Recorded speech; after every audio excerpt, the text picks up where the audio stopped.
Welcome back to my channel. Super കൺമണിയുടെ episode റിവ്യൂയിലേക്ക് ഏവർക്കും സ്വാഗതം. ഇന്നത്തെ എപ്പിസോഡിൽ ഒരു വലിയ ട്വിസ്റ്റ് തന്നെ എല്ലാവരും കാത്തിരിപ്പുണ്ട്. സത്യം പറഞ്ഞാൽ ഇന്നത്തെ എപ്പിസോഡ് കണ്ടപ്പോൾ എനിക്ക് മുമ്പ് ഏഷ്യാനെറ്റിൽ ഒരു സീരിയൽ ഉണ്ടായിരുന്നു. ആ സീരിയലിൻ്റെ ഒരു കൂടോടെ എന്നാണ്. ആ സീരിയലിലെ ലീഡ് ക്യാരക്ടേഴ്സ് ആയിട്ടുള്ള ഋഷി സൂര്യയാണെങ്കിൽ എനിക്ക് കാട്ടിപ്പെട്ടു പോകുന്നുണ്ട്. ആക്ച്വലി ഇതുപോലെ തന്നെ സൂര്യയെ കണ്ടുപിടിക്കാൻ ഋഷി പോകുമ്പോഴാണ് ഋഷിയും സൂര്യയും കാട്ടിപ്പെട്ടു പോകുന്നത്. അങ്ങനെ പെട്ടുപോയതിന് ശേഷം അവിടെ നടക്കുന്ന പല സീക്വൻസും ഈ സീരിയലിൽ വരുന്നതായിട്ട് എനിക്ക് തോന്നി. കാരണം ഇനിയിപ്പോൾ അതിൻ്റെ അടുത്ത എപ്പിസോഡിലോ നമ്മൾ കൺമണിയാണെങ്കിൽ നദിയിലോ അരുവിയിലോ അങ്ങാണ്ട് മുങ്ങിപ്പോകുന്നുണ്ട്. അപ്പോഴത്തേക്ക് കൃഷിയാണ് കൺമണിയെ രക്ഷിക്കുന്നത്. അപ്പോൾ അതേ സീൻ നമ്മുടെ ഈ കൂടവിടെ സീരിയലിലും ഉണ്ട്. അപ്പോൾ ഇതുപോലെയൊക്കെ തന്നെയാണ് ആ സീരിയലിലും വന്നത്. അപ്പോൾ എനിക്ക് തോന്നുന്നു പല സീൻസും അതുപോലത്തെ ഇതിലും ഉണ്ടെന്ന്. അപ്പോൾ ഇന്നത്തെ മെയിൻ ഹൈലൈറ്റ്സ് എന്ന് പറയുമ്പോഴത്തേക്ക് കൃഷിയും കൺമണിയും കൊടുങ്കാട്ടിപ്പെട്ടു പോകുന്നതാണ്. പിന്നെ മറ്റൊരു ഹൈലൈറ്റാണ് നമ്മുടെ ബലരാമൻ അങ്ങനെ ആ സത്യം മനസ്സിലാക്കുവാണ് തൻ്റെ അമ്മ തന്നെ കുടുക്കിയതാണെന്ന്. പിന്നെ വേറൊരു ഹൈലൈറ്റ് എന്ന് പറയുമ്പോൾ സുമിത്രയുടെ എല്ലാ പഴുതുകളും അടച്ച് തന്നെ സുമിത്രയെ പൂട്ടാനായിട്ട് നമ്മുടെ ഭാഗ്യശ്രീ വന്ന് പറയുന്നുണ്ട്. സുമിത്രയ്ക്കെതിരെ ഞാൻ എല്ലാ മൊഴികളും കൊടുക്കുന്നതായിരിക്കും എന്ന് പറയുന്നുണ്ട്. പിന്നീട് മറ്റൊരു ഹൈലൈറ്റ് ഉണ്ട്. നമ്മുടെ ബാലു ആദ്യമായിട്ട് സ്വരം ഉരുവിടുവാണ്.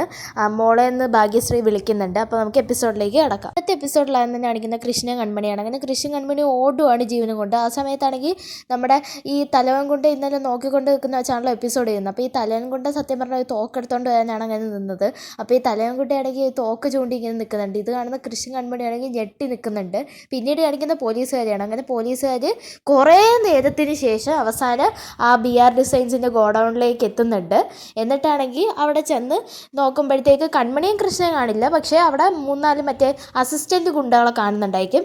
അങ്ങനെ അവരെ പിടിക്കുന്നുണ്ട് ഈ പോലീസുകാർ. അങ്ങനെയാണെങ്കിൽ പോലീസുകാർ ഈ പിടിച്ച ഗുണ്ടകളിൽ ഒരാളെ പിടിച്ച് ചോദിക്കുന്നുണ്ട് കൺമണി എവിടെയാണെന്ന്. ആ സമയത്താണെങ്കിൽ ഈ ഗുണ്ട പറയുന്നുണ്ട് ഏത് കൺമണി എടുത്ത കൺമണിയെന്ന്. ആ സമയത്താണെങ്കിൽ നമ്മുടെ പോലീസുകാർക്ക് ദേഷ്യം വന്ന് ഒന്ന് പൊട്ടിക്കുന്നുണ്ട്. ആ പൊട്ടിയിൽ ഗുണ്ടയ്ക്ക് കാര്യമൊക്കെ കത്തുന്നുണ്ട്. അങ്ങനെ ഗുണ്ട പറയുന്നുണ്ട് കൺമണി ഇങ്ങനെ ഇവിടുന്ന് ഓടിപ്പോയി. ഞങ്ങൾ സത്യം പറഞ്ഞാൽ ഞങ്ങളുടെ പ്ലാൻ കൺമണിയെ കൊണ്ടുവന്ന് കൊല്ലുക എന്നതായിരുന്നു. പക്ഷേ കൺമണി ഇവിടുന്ന് ഓടിപ്പോയി. അതുകൊണ്ട് തന്നെ നമ്മുടെ തലവനായ ഗുണ്ട ആ കൺമണിയുടെ പുറകെ പോയിട്ടുണ്ടെന്ന് പറയുന്നുണ്ട്. ഇത് കേൾക്കുന്ന പോലീസുകാരനാണെങ്കിൽ നേരെ രജനി കണ്ണമ്മയെ വിളിക്കുന്നുണ്ട്. എന്നിട്ട് രജനി കണ്ണമ്മയുടെ അടുത്ത് പറയുന്നുണ്ട് മാഡം ഇങ്ങനെ ഞങ്ങളിവിടെ വന്നിട്ടുണ്ട്. പക്ഷേ ഇവിടെ കൺമണിയെ കണ്ടില്ല. പിന്നെ ഈ ഗുണ്ടകൾ പറയുന്ന കൺമണി ഇവിടെ നിന്ന് രക്ഷപ്പെട്ടു പോയി എന്നൊക്കെയാണ്. പിന്നെ മറ്റൊരു കാര്യമുണ്ട്. നമ്മൾ സംശയിച്ച പോലെ തന്നെ ആ ബലരാമൻ തന്നെയാണ് ഇതിൻ്റെയൊക്കെ പിന്നിൽ. അതിനുള്ള തെളിവുകളും ഉണ്ടെന്ന് പറയുന്നുണ്ട്. ഇതൊക്കെ കേൾക്കുന്ന രജനി കണ്ണമ്മ ശരി എന്ന് പറയുന്നുണ്ട്. പിന്നീട് രജനി കണ്ണമ്മ ഇങ്ങനെ ആലോചിച്ച് നിൽക്കുന്നുണ്ട്. ശേഷം കാണിക്കുന്ന ബലരാമനെയാണ്. അങ്ങനെ ബലരാമൻ്റെ അടുത്തേക്ക് പോയിട്ട് രജനി കണ്ണമ്മ പറയുന്നുണ്ട് അവനെ ലോക്കപ്പിൽ നിന്ന് ഇറക്കുക എന്ന് പറയുന്നുണ്ട്. ആ ദേഷ്യത്തിൽ എന്നിട്ട് ലോക്കപ്പിൽ നിന്ന് ഇറക്കിയ ബലരാമനോട് ചോദിക്കുന്നുണ്ട് എവിടെയാടാ കൺമണി, നീയല്ലേടാ പറഞ്ഞത് നിനക്ക് അറിയത്തില്ല കൺമണി എവിടെയെന്ന്. എന്നിട്ട് ഇപ്പോൾ തെളിവ് സഹിതം കിട്ടിയിട്ടുണ്ട് കൺമണി നിൻ്റെ ഗോഡൗണിലുണ്ടായിരുന്നു എന്ന് പറയുന്നുണ്ട്. ആ സമയത്താണെങ്കിൽ ബലരാമൻ ഇങ്ങനെ ഞെട്ടി നിൽക്കുകയൊക്കെ. എന്നിട്ട് ബലരാമൻ പറയുന്നുണ്ട് മാഡം എനിക്കൊന്നും അറിയില്ല, സത്യമായിട്ട് അറിയില്ല എന്ന് പറയുന്നുണ്ട്. ആ സമയത്താണെങ്കിൽ രജനികണ്ഠൻ നിനക്കൊന്നും അറിയില്ല അല്ലേടാ എന്ന് പറഞ്ഞ് ഒറ്റ അടി അടിക്കുന്നുണ്ട് നമ്മുടെ ബലരാമൻ്റെ കരണക്കുറ്റി നോക്കി. ആ സമയത്ത് ബലരാമൻ ഇങ്ങനെ കവള് തലോടി നിൽക്കുന്നുണ്ട്. പിന്നീട് രജനികണ്ഠൻ പറയുന്നുണ്ട് എന്തായാലും നീ തന്നെയാണ് ഇതിൻ്റെ എല്ലാം പിന്നിലെന്നുള്ളതിന് നല്ല വ്യക്തമായ തെളിവ് കിട്ടിയിട്ടുണ്ട്. ആ ഗുണ്ടകൾ പറഞ്ഞ നിൻ്റെ പേരാണ്, നീയാണ് ഇതിൻ്റെയൊക്കെ പിന്നിലെന്ന് പറഞ്ഞിട്ടുണ്ട്.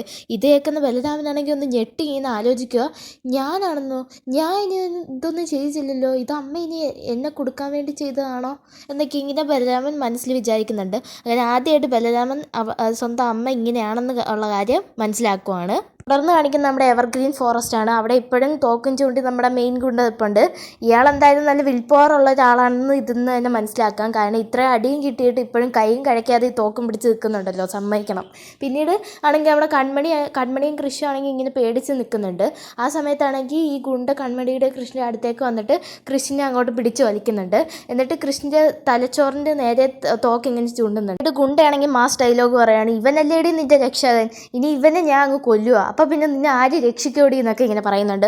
ആ സമയത്ത് ഉടനെ കൺമണി പറയുന്നുണ്ട് അയ്യോ കൃഷ്ണ ഒന്ന് ചെയ്യല്ലേ, നിങ്ങൾക്ക് വേണേ എന്നെ കൊന്നോന്ന്. ആ സമയത്ത് കൃഷി പറയുന്നുണ്ട് കൺമണി നീ രക്ഷപ്പെട്ടോ, ഇയാൾ എന്നെ എന്താണെന്ന് വെച്ചാൽ ചെയ്തോട്ടെ, നീ രക്ഷപ്പെട്ടോന്ന്. ആ സമയത്ത് പിന്നെ കൺമണി പറയുന്നുണ്ട് ഇല്ല സാർ എന്നെ കൊന്നാൽ മതി എന്ന് പറയുന്നുണ്ട്.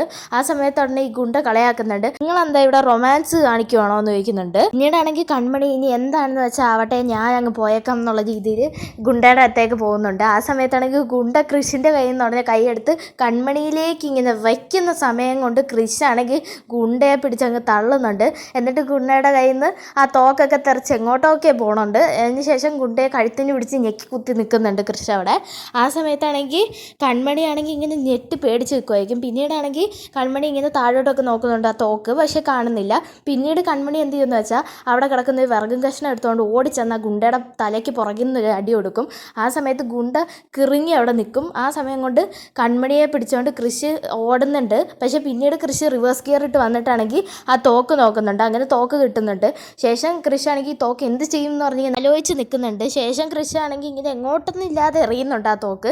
അത് മിക്കവാറും ഏതെങ്കിലും കൊലങ്ങിൻ്റെ കൈ കിട്ടിക്കാണും ഗ്രീൻ ഫോറസ്റ്റുള്ള മറ്റേ നമ്മളെ കിഷ്കിന്ധാകാന്ത സിനിമ ഉണ്ടല്ലോ, അതുപോലെ തന്നെ ഏതെങ്കിലും കൊലങ്ങിൻ്റെ കൈ കിട്ടിക്കാണണം മിക്കവാറും. എന്നിട്ട് കൃഷി കൺമണി അവിടെ നിന്ന് ഇറങ്ങി ഓടുന്നുണ്ട്. പക്ഷേ ഓടുന്നതിൻ്റെ ഇടയ്ക്ക് വെച്ച് കൺമണിയുടെ കാലിങ്ങനെ ഒന്ന് എന്തോ പോലെ ആവുന്നുണ്ട്. അതുകൊണ്ട് തന്നെ കൺമണി അയ്യോ എന്ന് പറഞ്ഞ് ഇങ്ങനെ നിൽക്കുന്നുണ്ട്. അപ്പോൾ കൃഷി എന്ത് പറ്റിയെന്ന് ചോദിച്ചിട്ട് പിന്നെ കൺമണിയെ എന്തായാലും കൺമണിക്ക് അടക്കാൻ പറ്റുമല്ലോ എന്ന് മനസ്സിലായി. അങ്ങനെ കൃഷി ആണെങ്കിൽ കൺമണിയെ കോരി എടുത്തുകൊണ്ട് ഓടുന്നുണ്ട്. കുറച്ച് ബുദ്ധിമുട്ടുണ്ടെങ്കിലും കൃഷി ഓടുന്നുണ്ട് കേട്ടോ. ആ സമയത്ത് കൺമണിക്ക് കൃഷിന് ഒരു ബുദ്ധിമുട്ടുണ്ടെന്ന് തോന്നുന്നില്ല. ഇത്രയും നേരം ഭയങ്കര ബുദ്ധിമുട്ടായിരിക്കും എന്ന് തോന്നിക്കൊണ്ട് ഉണ്ടായിരുന്നു. അങ്ങനെ കൃഷി ജീവനും കൊണ്ട് കൺമണിയെ പൊക്കിക്കൊണ്ട് ഓടുന്നുണ്ട്. പിന്നീട് കാണിക്കുന്ന മെയിൻകുട്ടിയാണെങ്കിൽ പാമ്പിന് വെട്ടി കിട്ടിയ പോലെയാണ് അവിടെ കിടന്ന് എഴയുന്നുണ്ട്. പിന്നീട് ഒരു മരക്കഷ്ണത്തിൽ കയറി പിടിച്ചിങ്ങനെ കിടക്കുന്നുണ്ട്. ആ സമയത്ത് അങ്ങോട്ട് പോലീസുകാരെല്ലാം കൺമണിയെ തെരഞ്ഞിങ്ങനെ വരുമായിരിക്കും. ആ സമയത്ത് ഈ മെയിൻകുട്ടിയെ കാണുന്നുണ്ട്. എന്നിട്ട് അവനെ പിടിച്ചെണീപ്പിക്കുന്നുണ്ട്. എന്നിട്ട് ചോദിക്കുന്നുണ്ട്, എടാ എവിടെയാടാ കൺമണി എന്ന്. ആ സമയത്ത് അടി കിട്ടുന്നതിന് മുന്നേ തന്നെ നമ്മളെ മെയിൻ കൊണ്ട് തത്ത പറയുന്ന പോലെ എല്ലാം പറയുന്നുണ്ട്. സാർ അവൾ എന്നെ രക്ഷപ്പെട്ട് പോയി, അവൾ അങ്ങോട്ടാണ് പോയത്. പിന്നെ ഏതോ ഒരു കൃഷെന്ന് മറ്റു പറയുന്ന ഒരു ചെറുക്കനാണ് അവളെ രക്ഷിച്ചതെന്നൊക്കെ പറയുന്നുണ്ട്. അപ്പോൾ ഇത് കേൾക്കുന്ന പോലീസാണെങ്കിൽ പിന്നീട് നമ്മുടെ രജനി കണ്ണമ്മയെ വിളിക്കുന്നുണ്ട്. എന്നിട്ട് കണ്ണമ്മയുടെ അടുത്ത് പറയുന്നുണ്ട്, മാഡം ഈ മെയിൻകുട്ടി പറയുന്നത് കൃഷാണ് അവളെ രക്ഷിച്ചതെന്ന്. ആ സമയത്ത് രജനി കണ്ണമ്മയാണെങ്കിൽ വണ്ടർഫുൾ ഫെൻറ്റാസ്റ്റിക് എന്നൊക്കെ പറയുന്നുണ്ട്. ആ സമയത്താണെങ്കിൽ നമ്മുടെ ഈ പോലീസുകാരൻ പറയുന്നുണ്ട്, മാഡം പിന്നെ ഒരു കാര്യം പറയുന്നുണ്ട്, ഈ ഗുണ്ട ചൂണ്ടിക്കാണിച്ചത് വെച്ച് ഈ കൺമണിയും കൃഷും പോയിരിക്കുന്നത് കൊടും കാട്ടിലേക്കാണ്. അങ്ങോട്ടൊക്കെ പല വന്യമൃഗങ്ങളൊക്കെ ഉള്ളതാണെന്ന് പറയുന്നുണ്ട്. അതുകൊണ്ട് തന്നെ അവർക്ക് ആപത്താണ് അങ്ങോട്ട് പോകുന്നതെന്ന് പറയുന്നുണ്ട്. ആ സമയത്താണെങ്കിൽ നമ്മുടെ ഈ പോലീസുകാരി, അതായത് നമ്മളെ രജനി കണ്ണമ്മ പറയുന്നുണ്ട്, എന്തായാലും ഞാൻ ബാക്കിയുള്ള പോലീസുകാരെയൊക്കെ വിവരം അറിയിക്കുന്നുണ്ട്, അങ്ങോട്ട് അവരും വരുന്നതായിരിക്കും, അതുകൊണ്ട് തന്നെ പേടിക്കൊന്നും വേണ്ട എന്ന് പറയുന്നുണ്ട്. ശേഷം ഈ ഗുണ്ടയും കൊണ്ട് പോലീസുകാർ പോകുന്നുണ്ട്. പിന്നീട് കാണിക്കുന്നത് സുമിത്രയാണെങ്കിൽ ആ മെയിൻ ഗുണ്ടയെ കടന്ന് വിളിയാണ്. ആ സമയത്ത് മെയിൻ കുട്ടിയുടെ ഫോൺ എന്തായാലും സ്വിച്ച് ഓഫ് ആണ്. ആ സമയത്താണെങ്കിൽ ഈ സുമിത്ര പറയുന്നുണ്ട് ബാലുവിൻ്റെ അടുത്ത്, അവിടെ എല്ലാ കാര്യങ്ങളും നടന്നോ, കൺമണിയെ കൊന്നോ, എന്താണെന്നൊന്നും അറിയാൻ പറ്റുന്നില്ലല്ലോ, ഇവനാണെങ്കിൽ ഫോണും എടുക്കുന്നില്ല, ഇനി എൻ്റെ അടുത്ത് പൈസ ചോദിച്ചോ ഏട്ടാ, അപ്പം ഞാൻ പറഞ്ഞു കൊടുക്കുന്നുണ്ടെന്ന് പറയുന്നുണ്ട്.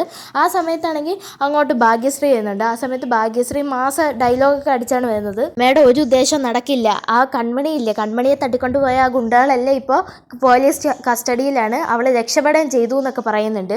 ഇതേക്കുന്ന സുമിത്ര ആണെങ്കിൽ ഒന്ന് ഞെട്ടി നിൽക്കുവാണ്, ഇവിടെ എന്താ സംഭവിക്കുന്നത്, ഇതൊക്കെ ഇവളെങ്ങനെ അറിഞ്ഞാന്നുള്ള രീതിയിൽ ഞെട്ടി നിൽക്കുന്നുണ്ട്. ഭാഗ്യശ്രീ പറയുന്നുണ്ട്, അധികം വൈകാതെ തന്നെ അമ്മയെ കസ്റ്റഡിയിലെടുക്കാൻ എന്തായാലും പോലീസുകാർ വരുന്നതായിരിക്കും. ഇതൊക്കെ കേട്ട് സുമിത്ര ആണെങ്കിൽ ഞെട്ടി നിൽക്കുവാണ്. ആ സമയത്ത് പിന്നീട് ഭാഗ്യശ്രീ പറയുന്നുണ്ട്, എന്തായാലും ചേട്ടനെ പൊട്ടനാക്കിയ പോലെ എന്നെ പൊട്ടനാക്കാമെന്ന് അമ്മ വിചാരിക്കേ വേണ്ട, എനിക്ക് ബുദ്ധിയുണ്ട്, അതുകൊണ്ട് തന്നെ ബുദ്ധിപൂർവ്വം ഞാൻ എല്ലാം പ്രവർത്തിക്കും എന്ന് പറയുന്നുണ്ട്. പിന്നീട് ഭാഗ്യശ്രീ പറയുന്നുണ്ട്, അമ്മയാണ് യഥാർത്ഥ ക്രിമിനൽ, പക്ഷേ അമ്മ ചേട്ടന് കൊടുക്കാൻ ശ്രമിച്ചു, ആ ചേട്ടൻ അത് മനസ്സിലായിട്ടില്ല, പക്ഷേ എനിക്കത് മനസ്സിലായി, അതുകൊണ്ട് തന്നെ അമ്മയെ പോലീസ് എന്തായാലും അടുത്ത് തന്നെ വന്ന് പിടിക്കുന്നതായിരിക്കും എന്ന് പറയുന്നുണ്ട്. ഇതൊക്കെ കേട്ട് സുമിത്രയാണെങ്കിൽ ഒന്ന് പേടിച്ച് നിൽക്കുമായിരിക്കും. പിന്നീട് സുമിത്ര മനസ്സിൽ പറയുന്നുണ്ട്, ഇവളെ ഇനിയിപ്പോൾ ഒന്നും പറയാൻ പറ്റില്ല, അതുകൊണ്ട് തന്നെ ഇവളെ എങ്ങനെ പക്ഷത്താക്കണം എന്നൊക്കെ മനസ്സ് വിചാരിക്കുന്നുണ്ടായിരിക്കും. പിന്നീടാണെങ്കിൽ സുമിത്ര രണ്ടും കൽപ്പിച്ച് ഭാഗ്യശ്രീ അനുനയിപ്പിക്കാനുള്ള ശ്രമങ്ങളിലാണ്. അങ്ങനെ സുമിത്ര പറയുന്നുണ്ട്, മോളെ നീ തെറ്റിദ്ധരിച്ചിരിക്കുകയാണ്, അമ്മ നിനക്ക് വേണ്ടി എല്ലാം ചെയ്യുന്നത്, അതുകൊണ്ട് തന്നെ മോൾ ഇങ്ങനെയൊന്നും പറയില്ലെന്ന് പറയുന്നുണ്ട്. ഇത് കേൾക്കുന്ന ഭാഗ്യശ്രീ ഇതിലൊന്നും വീഴുന്നില്ല. ബലരാമനാണെങ്കിൽ എപ്പോഴേ വീണ് മൂക്കും കുത്തി അവിടെ വീണാൽ, പക്ഷേ ഭാഗ്യശ്രീ വീഴുന്നില്ല. ഭാഗ്യശ്രീ സുമിത്രയുടെ രക്തമായതുകൊണ്ട് തന്നെ ആ സ്വഭാവം തന്നെയാണ് ഭാഗ്യശ്രീക്കും. അങ്ങനെ ഭാഗ്യശ്രീ പറയുന്നുണ്ട്, അമ്മയൊക്കെ ഒരു അമ്മയാണോ, അമ്മയെന്ന് വിളിക്കാൻ തന്നെ അമ്മയെ പറ്റില്ല, സാധാരണ എല്ലാ അമ്മമാരും സ്വന്തം മക്കളുടെ ജീവന് വേണ്ടി പ്രാർത്ഥിച്ചിരിക്കും, പക്ഷെ അമ്മ സ്വന്തം മക്കളെ തന്നെ അടിച്ചു കൊല്ലാൻ ശ്രമിക്കും എന്നൊക്കെ പറയുന്നുണ്ട്.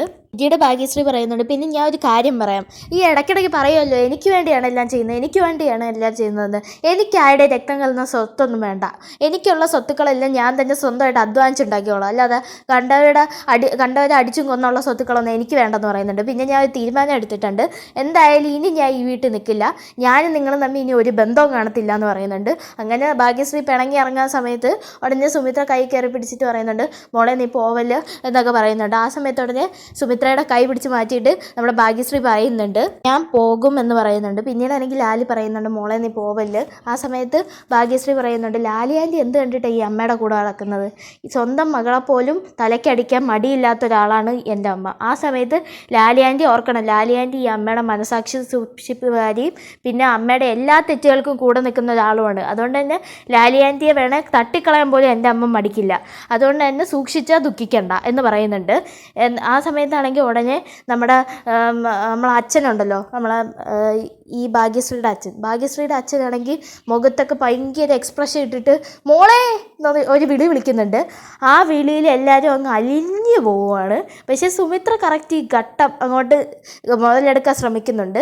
എന്നിട്ടാണെങ്കിൽ ഉടനെ ഭാഗ്യശ്രീയുടെ അടുത്ത് എന്നിട്ട് പറയുന്നുണ്ട്, മോളെ ഇതാ നമ്മുടെ അച്ഛൻ സംസാരിച്ചു, നമ്മൾ കാത്തിരുന്ന ആ നിമിഷം, നമുക്ക് സന്തോഷം വരേണ്ട നിമിഷം എന്നൊക്കെ പറയുന്നുണ്ട്. ആ സമയത്ത് നമ്മളെ ഭാഗ്യശ്രീ പറയുന്നുണ്ട്, അതെ അമ്മേ, സന്തോഷമുള്ള നിമിഷം തന്നെയാണ്. എന്നിട്ട് ഓടിച്ചെന്ന് നമ്മളെ ബാലുവിൻ്റെ അടുത്ത് എന്നിട്ട് പറയുന്നുണ്ട്, അച്ഛൻ സംസാരിക്കാൻ വേണ്ടി ഞാൻ ഒരുപാട് കാത്തിരുന്നിട്ടുണ്ട് എന്നൊക്കെ പറഞ്ഞ് ബാലുവിനൊരു ഉമ്മയൊക്കെ കൊടുക്കുന്നുണ്ട്. ശേഷം ഭാഗ്യശ്രീ പറയുന്നുണ്ട്, പക്ഷേ ഞാൻ എന്തായാലും ഇവിടുന്ന് പോകുമെന്നത് ഉറപ്പാണ്, പിന്നെ അച്ഛനോട് എനിക്കൊരു കാര്യം പറയാനുണ്ട്, എന്തായാലും അച്ഛൻ സംസാരിച്ചു, അതുകൊണ്ട് തന്നെ ഒരു കാര്യം എനിക്ക് പറയാനുണ്ട് എന്ന് പറഞ്ഞിട്ട് ബാലുവിൻ്റെ അടുത്തായിട്ട് ഭാഗ്യശ്രീ പറയുന്നുണ്ട്, അച്ഛൻ നല്ല കാര്യങ്ങൾക്കായിട്ട് മാത്രം സംസാരിക്കണം, അമ്മ പറയുന്ന ഒന്നും സംസാരിക്കല്ല്, പിന്നെ ഞാൻ ഈ വീട്ടിൽ നിന്ന് എന്തായാലും പോവും എന്ന് പറഞ്ഞിട്ട് ശരി അച്ഛൻ ഞാൻ പോകുന്നു എന്ന് പറഞ്ഞ് ഭാഗ്യശ്രീ ആ വീട്ടിൽ നിന്ന് ഇറങ്ങി പോകുന്നുണ്ട്. പിന്നീട് കാണിക്കുന്ന നമ്മളെ കൺമണിയെയും കൃഷ്ണയാണ്. അങ്ങനെ ഇരുട്ടിയിട്ടുണ്ട്. അങ്ങനെ കൺമണിയും കൃഷി ഒരു സ്ഥലം എത്തുമ്പോഴത്തേക്ക് അങ്ങ് നിൽക്കുന്നുണ്ട്. എന്നിട്ട് കൃഷി ഇത്രയും നേരം കൺമണിയെ എടുത്തോട്ടാണ് ഇങ്ങനെ നടന്നത്. അവസാനം കൺമണിയെ ഇറക്കുന്നുണ്ട് കൃഷി. എന്നിട്ട് കൺമണിക്ക് നടക്കാൻ പറ്റുമോ ഇല്ലയെന്നൊന്ന് നോക്കുന്നുണ്ട്. ആ സമയത്ത് കൺമണി ഒരു വിധത്തിൽ ആ കുഴപ്പമില്ല എന്നൊക്കെ പറഞ്ഞ് നിൽക്കുന്നുണ്ട്. ശേഷം കൃഷി ആണെങ്കിൽ കൺമണിയെ പിടിച്ച് ഒരു വിറക് കഷ്ണത്തിൻ്റെ അങ്ങോട്ട് പുറത്ത് ഇരുത്തിയിട്ട് കൃഷി അവിടെ ഇരിക്കുന്നുണ്ട്. ശേഷം കൃഷിയും കൺമണിയും അങ്ങോട്ടും ഇങ്ങോട്ടും നോക്കുന്നുണ്ട്. ആ സമയത്തായിരിക്കും ഒരു ആർട്ടിഫിഷ്യൽ ആന അവിടെ ചിഹ്നം വിളിക്കുന്നത്. ഇത് കേട്ട ഉടനെ കൺമണി കൃഷ്ണനോടായിട്ട് പറയുന്നുണ്ട്, സാറേ അത് ആന ചിഹ്നം വിളിച്ചല്ലേ എന്ന് പറഞ്ഞ് പേടിക്കുന്നുണ്ട്. ആ സമയത്ത് ഉടനെ കൃഷി പറയുന്നുണ്ട്, അതേന്ന്.